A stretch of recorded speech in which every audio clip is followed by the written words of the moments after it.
Oke? Oke, baik. Gitu dong. Kita Udah selesai. aja saya nggak bisa jawab itu pertanyaan. Clear. Berarti bukan Yesus.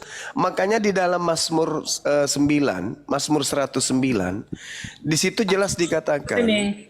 Yesus itu bernubuat. Yesus itu menceritakan tentang Nggak dirinya.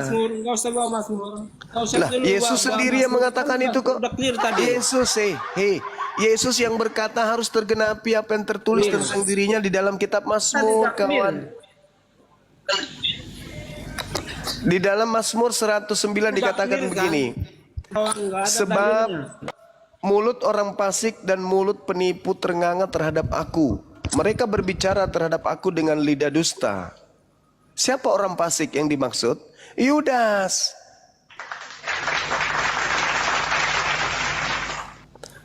Oke, paham sampai situ? Karena di dalam kitab Amsal, yang dimaksud orang fasik adalah orang yang makan suap. Nah, siapa yang makan suap? Yudas atau Yesus? Yudas, Paman. Yudas. Sedangkan di situ dikatakan sebab mulut orang fasik dan mulut penipu ternganga terhadap aku, mereka berbicara terhadap aku dengan lidah dusta. Dengan kata-kata kebencian mereka menyerang aku dan memerangi aku tanpa alasan. Sebagai balasan terhadap kasihku mereka menuduh aku, sedangkan aku mendoakan mereka. Mereka membalas kejahatan kepadaku, ganti kebaikan dan kebencian ganti kasihku. Angkatlah seorang fasik atas dia, dan biarlah seorang pendakwa berdiri di sebelah kanannya. Itu jelas itu. Angkatlah seorang fasik atas dia. Berarti ada orang fasik yang harus menggantikan Yesus. Dan ada pendakwanya kemudian di sebelah kanannya. Siapa itu? Paulus. Apabila dihakimi, biarlah ia keluar sebagai orang bersalah, dan biarlah doanya menjadi dosa, biarlah umurnya berkurang, biarlah jabatannya diambil orang lain. Jabatannya sebagai murid Yesus itu diambil oleh orang lain. Biarlah anak-anaknya mengembara tidak karuan dan mengemis dan dihalau dari reruntuhan rumahnya. Biarlah penagih hutang menyita segala kepunyaannya dan orang-orang lain menjara hasil jerih payahnya. Mulai bertakya lagi. Ini adalah nubuat tentang Yudas, Kuclo. Kok bertakya pula kau katakan? Saya sedang membaca dalil. Dan kalau saya selesaikan membaca sampai 31, barulah engkau tahu bahwa selama ini yang kau sembah itu adalah Yudas alias iblis. Saya tanya dulu sama saudara. Percaya enggak Anda kalau Yesus itu mengatakan Yudas itu iblis? Percaya enggak?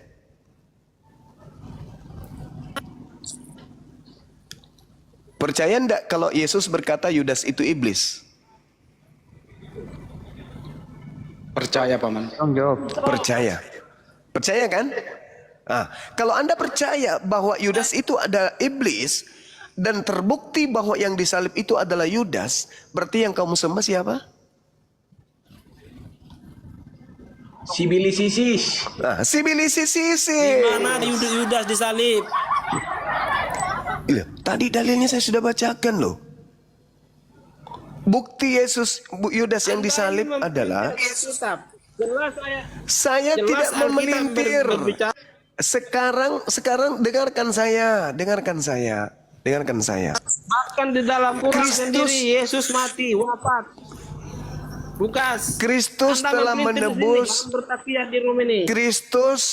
Kristus telah menebus kita dari kutuk hukum Taurat dengan jalan menjadi kutuk, sebab ada tertulis terkutuklah dia yang digantung di tiang salib.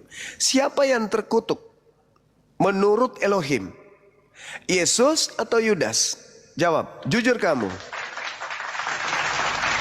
Jujur. Silakan. Yesus. Siapa yang terkutuk? Yesus yang disalib itu enggak ada yang orang lain. Siapa yang terkutuk? Yesus yang terkutuk di situ, mati terkutuk. Kenapa kamu menuduh Yesusku sebagai terkutuk? Apa alasanmu? Jawab. Apa alasanmu? Itu sudah sesuatu yang harus terjadi. Tidak ada yang bisa menghindari. Itu maumu. Itu baca. itu maumu. Yang saya minta jelas, akurat, ada datanya. Kenapa kalian menuduh bahwa Yesus itu terkutuk? Apa alasannya dan apa dosa Yesus sampai dia terkutuk? Jawab. Memang sudah direncanakan. Sudah dijelasin tadi. Itu maumu. Yesaya 53 Saya dari ayat tadi 5 minta sampai dalil. 8. Saya dari tadi minta dalil. Bukan Di mau mana saya. Elohim mengutuk? Di mana Elohim mengutuk orang yang dikasihi dan dicintainya? Anda tak sanggup membuktikan dalil itu. Oke. Anda yang nggak terima, Anda mengikuti pemikiran Anda sendiri. Anda Saya membahas tidak Alkitab, mengikuti, percaya saya Alkitab, tidak mengikuti. Oke, sekarang saya tanya. Ngerti nggak? Sebab dengar kawan, santai kita ya. Kita berdiskusi secara ilmiah nih ya.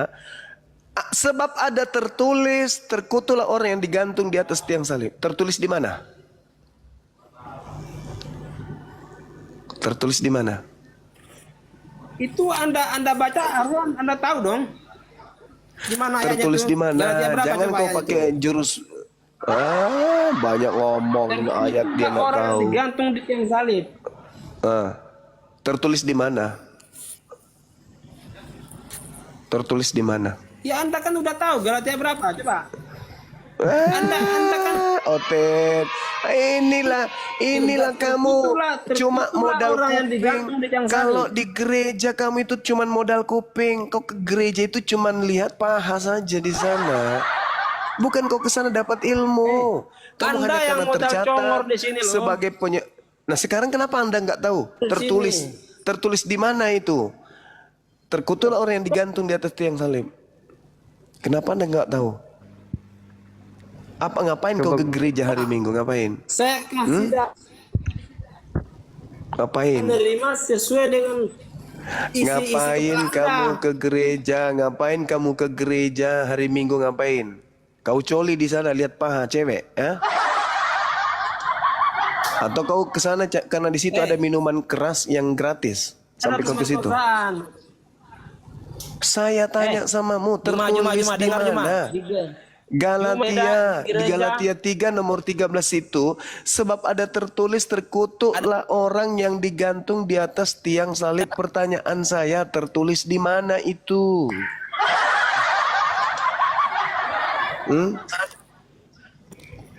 Tertulis di mana? Bang Juma. Oke, Dari tadi Bang Keong, Anda kemana gantian aja? dulu ya Bang Keong ya. Bang Keong, gantian dulu ya. Silakan, Ya. silakan. Jangan ini gantian Bang dengan Juma jangan saudara yang lain. dia nih, nggak bisa nih dibiarin. Keluar. Hadapkan saya dengan orang Kristen yang paham Bible. Iya, Bang. Terima kasih. Tapi yang berakal. Tapi yang berakal ya. Terima kasih sebelumnya ya Bang, semoga sehat selalu abang-abang semuanya. Siap. Ya, silakan. Saya baru masuk langsung besarkan saya langsung di sini. Kenapa gitu Bang? Iya, saudara. Saya ditanya, di mana buktinya bahwa Yesus itu tidak disalib? Saya jawab, bukti tertulis secara akurat di dalam kitab Anda sendiri. Di mana itu? Galatia 3 nomor 13. Itu bukti bahwa bukan Yesus yang disalib. Sebab yang disalib di situ adalah orang yang dikutuk oleh Elohim. Galatia 3 nomor 13. Nomor 13. Apa dikatakan di situ Bang? Kristus telah menebus Kristen dari kutuk hukum Taurat dengan jalan menjadi kutuk oleh karena Kristen, sebab ada tertulis terkutuklah dia yang mati digantung di atas tiang salib. Pertanyaan saya, apakah Yesus itu manusia terkutuk? Dia manusia kudus tapi rela menjadi kutuk supaya kami yang terkutuk ini. Itu maunya saudara, itu maunya saudara. Bukan maunya saya, bukan maunya Itu saya. maunya saudara. Itu maunya saudara. Bukan, itu ada tertulis loh Nggak akan terima Bang. Bang Juma. Iya, itu maunya saudara. Makanya saya tanya dulu, tuntaskan dulu, di mana tertulis Kristus telah dikutuk Di mana tertulis bahwa sebab ada tertulis terkutuklah orang yang digantung di atas tiang salib. Itu tertulis di mana?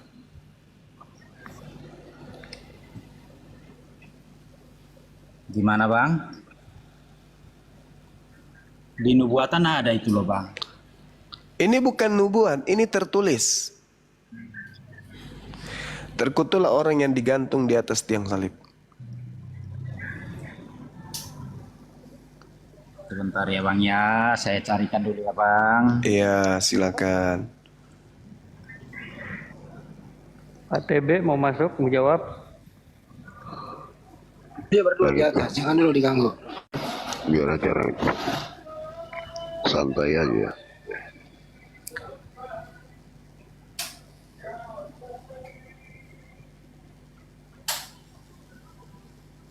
Di mana Yesus apa Kopi tadi? dulu ini bang. Di mana tertulis terkutuklah orang yang digantung di atas tiang salib. Oh iya sebentar ya bang ya. Iya. Salah ketik. Ini saudara-saudara Kristen ke gereja belajar apa ya?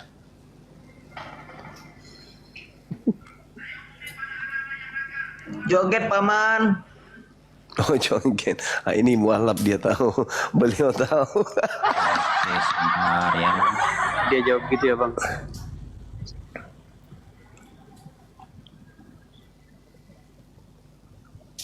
Oh iya ada tertulis bang di Galatia 3 ayat 13.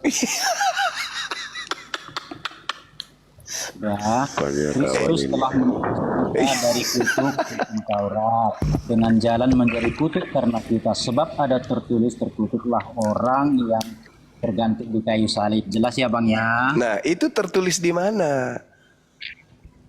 Tertulis di Alkitab Perjanjian Baru Galatia 3 ayat 13. Iya, sebab ada tertulis terkutuklah dia yang digantung di atas tiang salib. Tertulis di mana itu? Tertulisnya di Ulangan 21 ayat 23 bang. Masya Allah. Nah, di Ulangan 21 nomor 23 itu orang yang terkutuk itu siapa yang mengutuknya di situ? Persoalan siapa yang mengutuk itu bukan itu yang menjadi esensi bangku. Nggak bisa, nggak boleh, nggak boleh. Di Nggak sini boleh, Bang. yang ditekankan di sini terkutuklah orang yang Nah, terkutuklah orang yang digantung di atas tiang salib.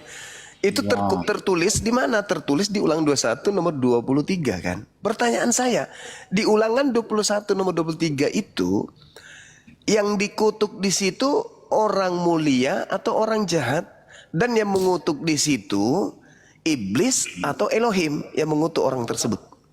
Jadi begini bangku. Gimana? Yang terkutuk itu adalah orang yang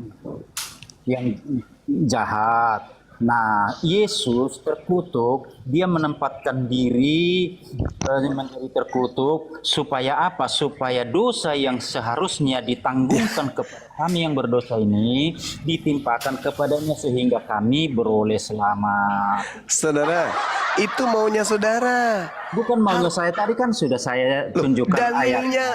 Dalilnya yang dikutip itu adalah orang yang melakukan kejahatan, orangnya, oknumnya. Lalu oknum ini yang dikutuk oleh Elohim. Nah sekarang pertanyaannya, Anda sedang menyetarakan Yesus dengan orang yang dikutuk oleh Elohim, betul? Tidak bang, tidak menyetarakan.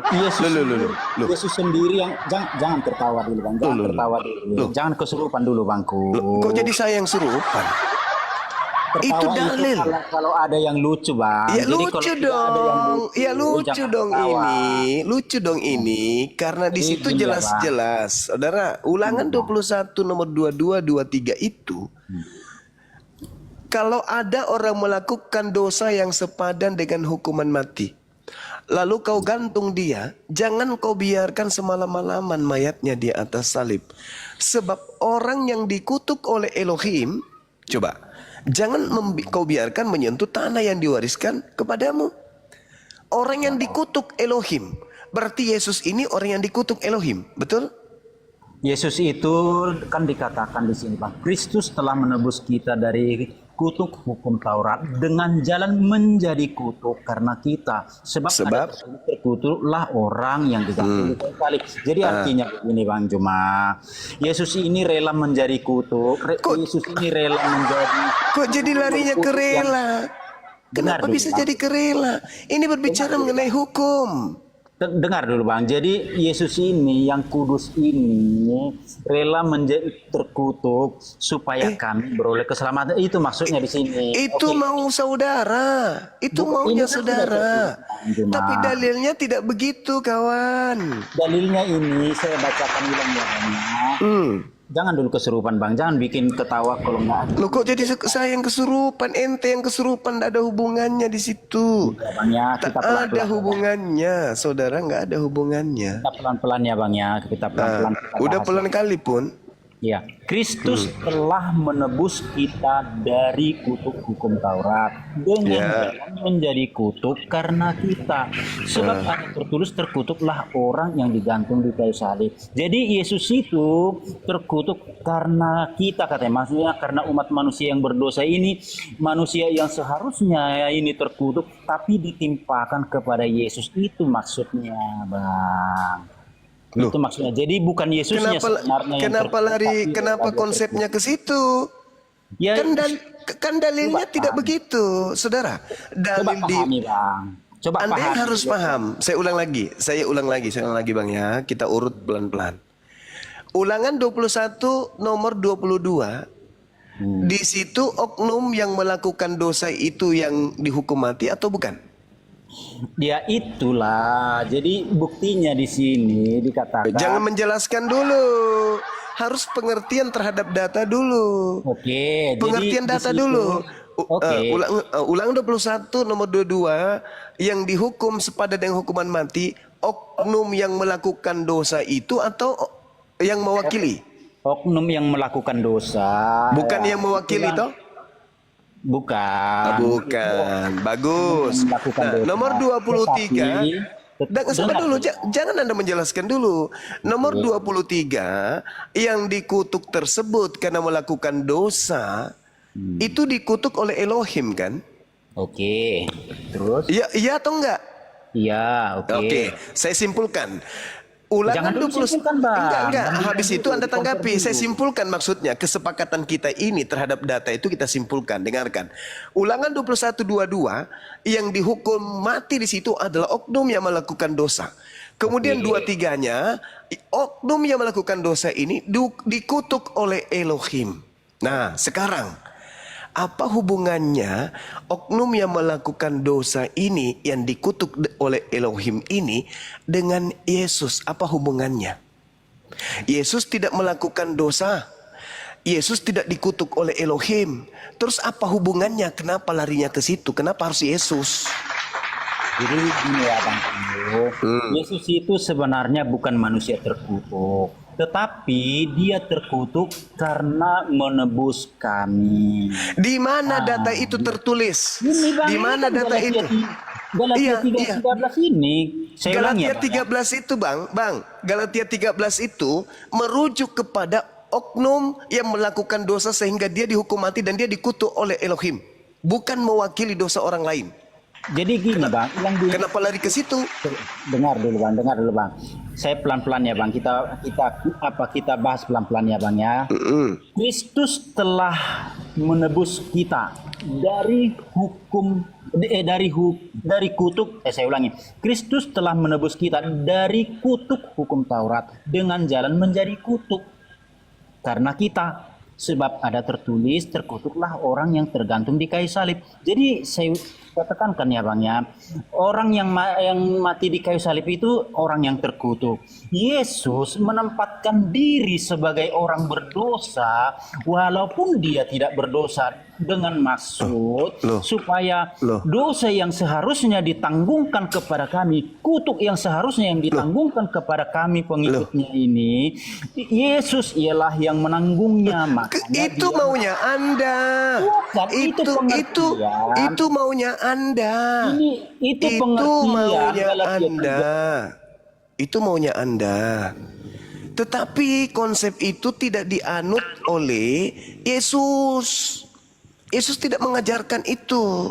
Yang mengajarkan itu. Bertakiah, Bang. Jangan bertakiah, Bang. Ini Kok saya jadi yang bertakiah ya? Lukas menceritakan harus tergenapi tentang dia di dalam Taurat, Mazmur dan kitab nabi-nabi. Oke. Nah, di Ulangan 21 nomor 22 23 itu harus berbicara tentang Yesus. Nah, Abang yang IQ-nya 62 mungkin makanya nggak paham-paham. jangan menghina loh. Bukan menghina, Bang. Bukan menghina. Abang nggak nangkap di sini Galatia 3:13 ini. Saya sudah bicara pelan-pelan supaya Bang nangkap, tapi nggak Yang harus nangkap. dipaham nih orang ini. Sekarang begini saudara, sekarang begini. Ketika Paulus menyamakan antara Yesus dengan penjahat yang dikutuk oleh Elohim, apakah itu serasi? Cocok menurutmu? Antara Yesus dengan cocok nggak tuh yang dikutuk oleh Yesus? Tidak menyamakan itu. Ini astagfirullahaladzim, ya Allah ya Karim. Paulus mengutip Ulangan 21 nomor 22 23 disebabkan karena Paulus menyamakan Yesus yang digantung di salib menebus dosa kutu ini, dia menyamakan dengan orang yang ada di dalam Ulangan 21 nomor 22 23. Kalau dia tidak menyamakan, kenapa dia kutip itu? Bukan menyamakan itu, Bang. Kalau tidak, lalu kenapa Paulus mengutip itu? Menjelaskan, sebentar, Bang. Paulus itu menjelaskan bahwa Yesus menggantikan, bukan menyamakan. Di mana dalilnya? Di mana dalilnya? Di mana dalilnya? Iya, saya ngerti di situ, Lul. Tapi dia mengatakan sebab ada tertulis. Yang tertulis itu di Ulangan 21. Sedangkan di Ulangan 21 itu adalah penjahat yang melakukan dosa sepadan dengan hukuman mati yang dikutuk oleh Elohim. Iya, betul. Itu yang dijadikan sebagai rujukan, bukan? Dengan kata lain, Paulus sedang menyamakan Yesus dengan penjahat yang sedang dikutuk oleh Elohim. Otak Anda di mana sih? Salah, Bang. Paulus di situ. Oke, kalau salah, oke, sekarang Anda jelaskan kalau saya salah.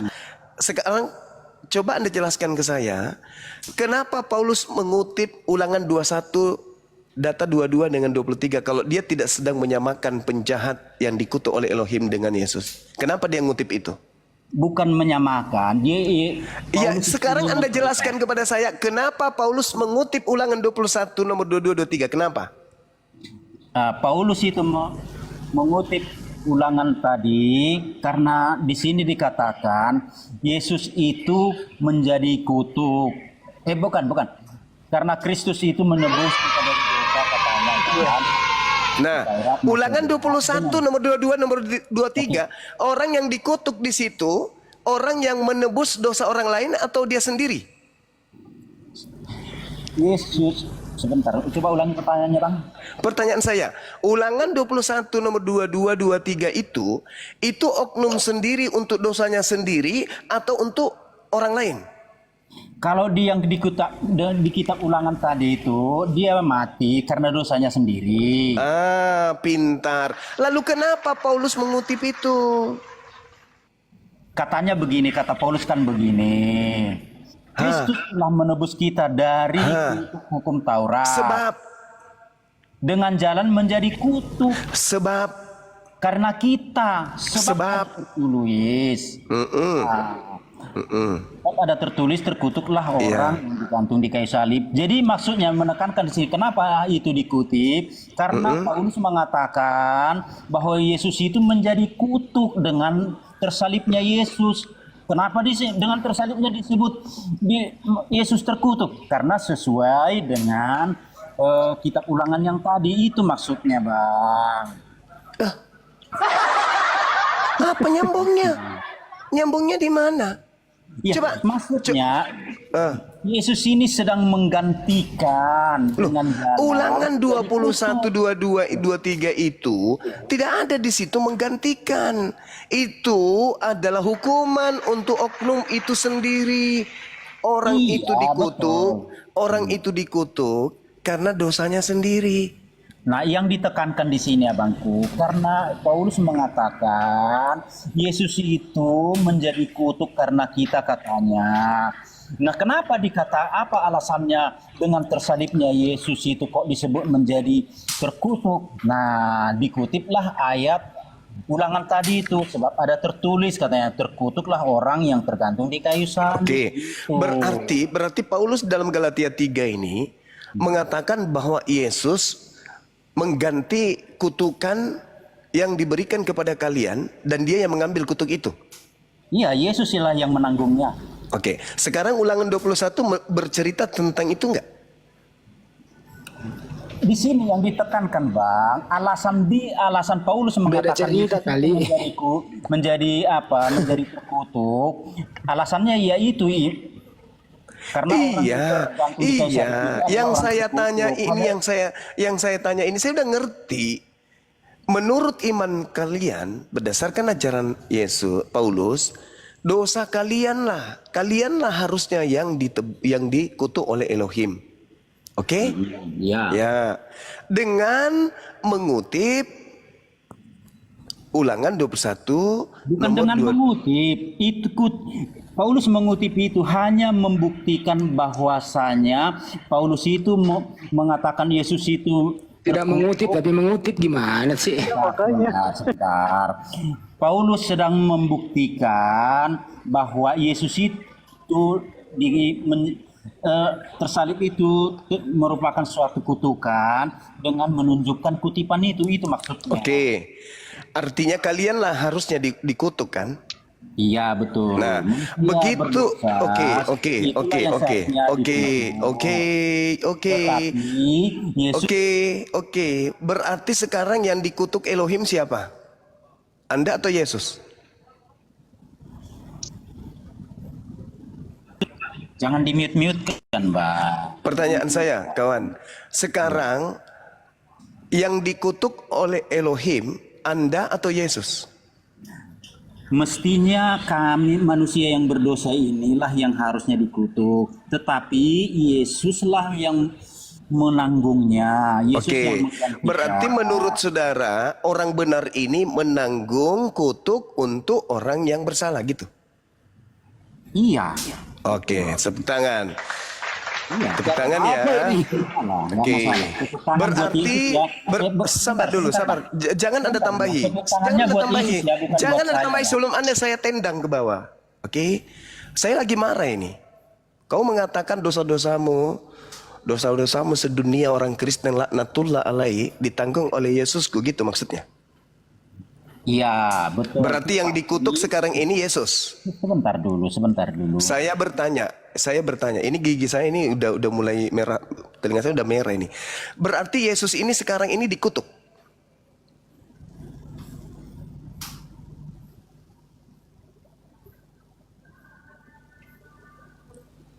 Malu menjawab dia, malu dia.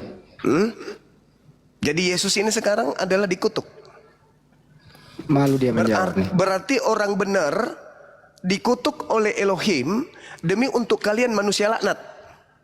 Manusia yang laknat, yang manusia yang kurang ajar, yang tidak bisa bertanggung jawab terhadap dosanya sendiri, ditanggungkan kepada Nabi Allah, kepada Rasulullah yang bernama Yesus itu. Dosamu curi. Rasulullah itu, Bang, bukan Rasulullah itu, Bang. Jangan disalahpahami. Oh, jadi Yesus bukan utusan Allah. Utusan tapi bukan Tuhan yang bernama Allah yang mengutusnya. Terus Bang. kenapa ada di dalam kitabmu bertaburan kata Allah itu?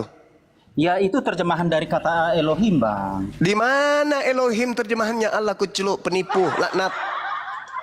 Udah jangan nanti stroke, Bang, jangan gitu, Bang. Abang yang stroke? Kalau saya stroke gak apa-apa daripada Anda penghuni neraka kekal. Bahlul, Dongol, dengarkan saya. Kembali ke kutub, simpulkan dulu. Iya, saya simpulkan kepadamu. Jangan simpulkan dulu, Bang. Saya simpulkan. Yesus itu sudah dikutuk kan karena kalian?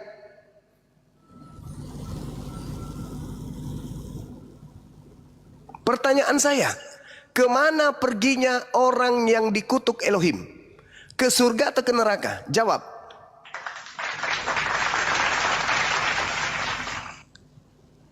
Oke. Buka mic-nya, Pak. Cepat biar selesai. Kemana perginya orang yang dikutuk oleh Elohim. Jangan di-mute-mute kan Bang, biar bisa saya jawab. Ini stikernya diangkat lagi ke atas. Diangkat sedikit Bang. Jangan ditutupi namanya. Jangan pelit kali ini. Stikernya dinaikkan dulu sedikit. Nah, supaya kita bisa tahu dia termute atau tidak. Orang yang dikutuk oleh Elohim itu ke neraka atau ke surga? Selain daripada Yesus, orang yang terkutuk itu sudah pernah. Tidak bisa selain daripada apa? Jangan Kucluk, dipaksa. kamu tadi mengatakan Ulangan 21, 22, 23. Jadi yang harusnya dikutuk itu kalian. Kalian itu tadinya neraka kan? Bro, teman-teman, mohon dibantu tetap layarnya Tetap teman-teman. layar teman-teman. Bro, Layar, teman-teman. saya lanjutin pertanyaan Bang Yoma. Pasukan Yesus itu mati terkutuk. Hei. Yesus itu mati terkutuk nggak? Tunggu dulu, kenapa turun Bang Juma itu Bang? Kena Bukan tembak, turun, kena kena tombak. tombak. Nggak usah diurusin yang begituan, lurusin aja dirimu. Kenapa kena tombak dia Bang? Pertanyaannya, Yesus itu mati terkutuk atau tidak? Iya, sesuai dengan ayat yang Iya, cukup. dia rela menjadi Cukup. Saya nggak nanya tujuannya. Kalau Yesus itu mati terkutuk, orang yang mati terkutuk itu tempatnya neraka atau surga? orang yang mati terkutuk itu selain Yesus sudah pasti ke Di neraka. mana datanya? Selain Yesus di mana? Ya Yesus kan naik ke sorga, itulah ada buktinya. Berarti dia nggak terkutuk dong. Dia terkutuk selama 3 hari itu. Oke, sekarang apakah Yesus di atas surga ini saya ikuti ya? Masih terkutuk atau tidak? Tidak lagi. Siapa yang melepas kutukannya? Hah? Siapa yang melepas kutukannya? Ya nanti ku jawab sesudah saya di sorga ya Bang ya. Ah, udah turun. Udah turun lah. Turun lah kau. Angan-angan belaka kau. Angan-angan kan, kena kan ujungnya, nggak bisa. Nanti lah setelah saya mati baru jawab. Udah lo mati sekarang, nah baru tuh kirim surat kemari, kirim WA. Mencret kan lo sama gua. Selain Yesus terkutuk, tapi orang yang terkutuk ke neraka. Yesus tidak, padahal dia terkutuk. Apakah Yesus sekarang masih terkutuk? Sudah tidak katanya. Siapa yang melepaskan kutukannya? Mana datanya? Mau kemana pun kau nggak ada urusan. Bang Andi. Jadi intinya adalah menurut Bang Juma dari awal sampai akhir yang dikutuk itu adalah orang fasik, penjahat yang dikutuk sebagaimana Ulangan 21, 22, 23 itu.